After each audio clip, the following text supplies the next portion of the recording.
Foreign Keezhadi குறித்து தொடர்ந்து பதிவு போட்டுக்கிட்டே இருக்காரு. நான் என்ன சொல்றேன், மத்திய அரசாங்கம் தொல்லியல் துறை என்ன சொல்றேன், முதல்ல கீழடி ஆய்வெல்லாம் நடத்தினது யாரு? நீங்களா? Central government, ASI.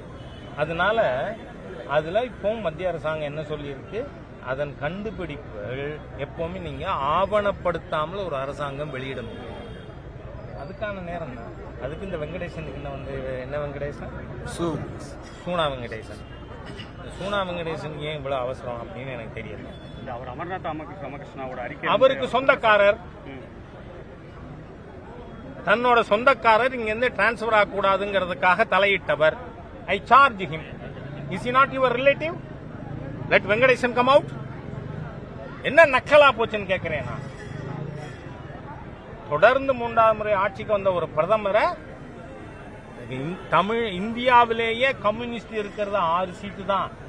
4 திமுக போட்ட, நான் சொல்ல, என் வார்த்தை இல்ல, நம்ம ரோட் சைடு பாரதியா, ஆர்எஸ் பாரதி ஏற்கனவே சொல்லியிருக்காரு. என்ன அந்த பிச்சையில வந்துட்டு நீங்க 4 பேரு, ராஜஸ்தான்ல ஒருத்தர், கேரளாவில் ஒருத்தர், 6 தானே இடதுசாரியே இந்தியாவில். இன்னைக்கு வெஸ்ட் பெங்கால்ல கூட கருத்து கணிப்புல என்ன வருது, பிஜேபி ஆட்சிக்கு வரும், 2வது திரிணாமுல் வரும். கம்யூனிஸ்டுக்கு ஒரு எம்எல்ஏயாவது கொடுத்திருக்காங்களா? இல்ல. நீங்கெல்லாம் செல்லா காசு, அந்த செல்லா காசு வெங்கடேசன் இங்க பேச வேண்டாம். வெங்கடேசன் ஆதானோ ஐ டோன்ட் நோ. 2026 தேர்தல் நோக்கி பாத்தீங்கன்னா ஒரு பக்கம் எடப்பாடி ரோட் ஷோ போறாரு, ஸ்டாலின் போறாரு, மக்கள் எழுச்சியா இருக்காங்க அப்படின்னு சொல்றாங்க. நீங்க எப்படி பாக்குறீங்க? நாங்க இப்ப ஒரு 3 பாராளுமன்றத்திற்கான பூத் கமிட்டி பணிகள் முடிச்சிருக்கோம். நாளையிலிருந்து அடுத்த 3 பாராளுமன்ற தொகுதிகள் அங்கே விரைவில் 13 பிளாக் 39 பார்லிமெண்ட் இருக்கும். அமைப்பை பலப்படுத்துகின்ற வேலை நடந்துட்டு இருக்கு. பப்ளிக் ஃபங்க்ஷன் நேற்றுக்கே பார்த்தோம். தூத்துக்குடியில் 4800 கோடி ரூபாய்க்கான திட்டங்களை மாண்புமிகு பாரத பிரதமர் துவக்கி வைத்தார். அதுக்கப்புறம் திருச்சியில் அங்கே ஒரு ரோட் ஷோ, அதுக்கப்புறம் கங்கை கொண்ட சோழபுரத்தில் இப்பொழுது வாழ்கின்ற சோழ மன்னனாக மாண்புமிகு பிரதமர் மக்களுக்கு, தமிழக மக்களுக்கு காட்சி அளிக்கிறார்.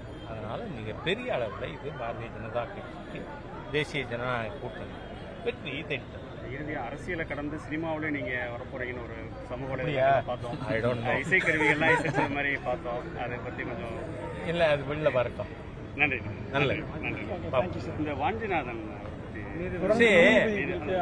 நீதிமன்றத்தை தவறாக சித்தரிக்கின்ற வேலையில் இந்த வாஞ்சநாதன் நீங்க சொல்ற நபர், அவர் பெரிய வக்கீலா இது வரைக்கும், அவர் என்ன சோலி சோரப்ஜி மாதிரி சட்ட நிபுணர் அவரை கேள்விப்பட்டிருக்கோமா? இல்லை. நீங்க பாத்தீங்கன்னா அவருக்கு ஆதரவாக அறிக்கை கொடுத்திருக்கிற நீதிபதிகள் யாரு? ஒன்னு ஹரி பரந்தாமன். இந்த ஹரி பரந்தாமன் யாரு? பப்ளிக்ல ஒரு ஹிந்து பெண்ணின் தாலியை அறுக்கலாம்னு தீர்ப்பு கொடுத்தவர். உண்டா இல்லையா? நான் ஒன்றும் தப்பா சொல்லலையே. நீங்க நான் தாலியே கட்ட மாட்டேன், அது அடிமையின் சின்னம் அப்படின்லாம் சொன்னீங்கன்னா நத்திங் ராங். ஆனா தாலியை கட்டி அதை பப்ளிக்ல நான் அறுப்பேன்னு சொன்னா அது ஆத்திரமூட்டும் செயலா இல்லையா? அதை ஆதரித்தவர் இந்த ஹரிபரந்தாமன்.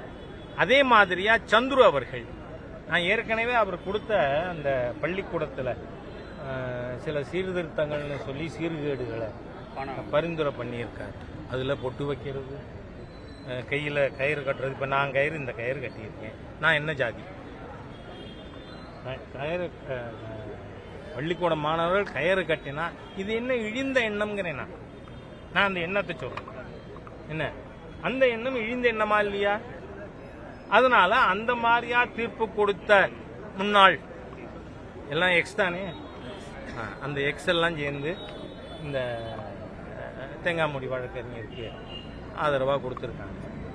அது எந்த விதமான பாதிப்பை ஏற்படுத்த போகுது? திருப்பரங்குன்றம் அப்படின்னாலே தமிழ் கடவுள் முருகன் தான். இந்த குடமுழுக்கு அப்புறம் பல்வேறு பகுதிகளிலிருந்து ஏராளமான பக்தர்கள் வர்றாங்க. தொடர்ந்து இதை எப்படி பார்க்குறீங்க? நீங்கள் பார்த்தீங்கன்னா முதல்ல ஆதிசங்கரர் அவர் 6 மதங்களாக இந்து மதத்தில் இருக்கின்ற வழிபாட்டு முறைகளை வைத்து ஒருங்கிணைத்தார். சிவனை வழிபடுபவர்கள் சைவர்கள், விஷ்ணுவை வழிபடுபவர்கள் வைஷ்ணவர்கள், கணபதியை வழிபடுபவர்கள் காணபத்தியர்கள், குமரனை வழிபடுபவர்கள் கௌமாரர்கள், சக்தியை வழிபடுபவர்கள் சௌரர்கள், சாக்தர்கள், சூரியன் வழிபடுங்க சௌரர்கள். இது எந்த காலத்திலேருந்து இருக்கு?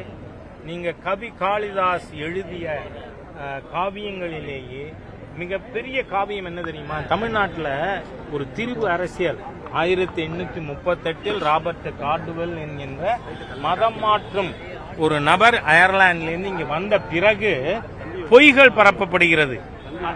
அதனால நான் என்ன சொல்றேன், அவர் கவி காளிதாசர், அவர் சந்திரகுப்தர் காலத்தை சேர்ந்தவர். அவர் எழுதிய 2000 கிமு 300 அந்த காலகட்டத்தை சேர்ந்தவர். அவர் எழுதியதே குமார சம்பவம், குமரனின் சரித்திரம். ஆகவே இதையெல்லாம் ஏதோ அவரை எல்லாருக்கும் உள்ளபடியே வரவேற்கிறேன். பீட்டர் அல்போன்ஸ் போகட்டும், அமீர் போகட்டும் முருகன் கோயிலுக்கு, ஏன்னா தமிழர்கள் தானே. பீட்டர் அல்போன்ஸோ அமீரோ ஜவாஹர்லாவோ அவர்கள் தமிழர்கள் என்றால் நீ தமிழ் கடவுளை போய் வழிபடுங்கிறேனா? வழிபடு, இல்லைன்னா யூ ஆர் நாட் தமிழ்ஸ். அதனால நீ போக மாட்டேங்கிற. இல்ல, ஒன்று ஒப்புக்கொள்ளுங்கள், முருகன் இந்து கடவுள். அதனால நீங்க இப்ப இதுக்குள்ள விளையாடுற விளையாட்டை மக்கள் ஏற்க மாட்டார்கள். வெல்கம்.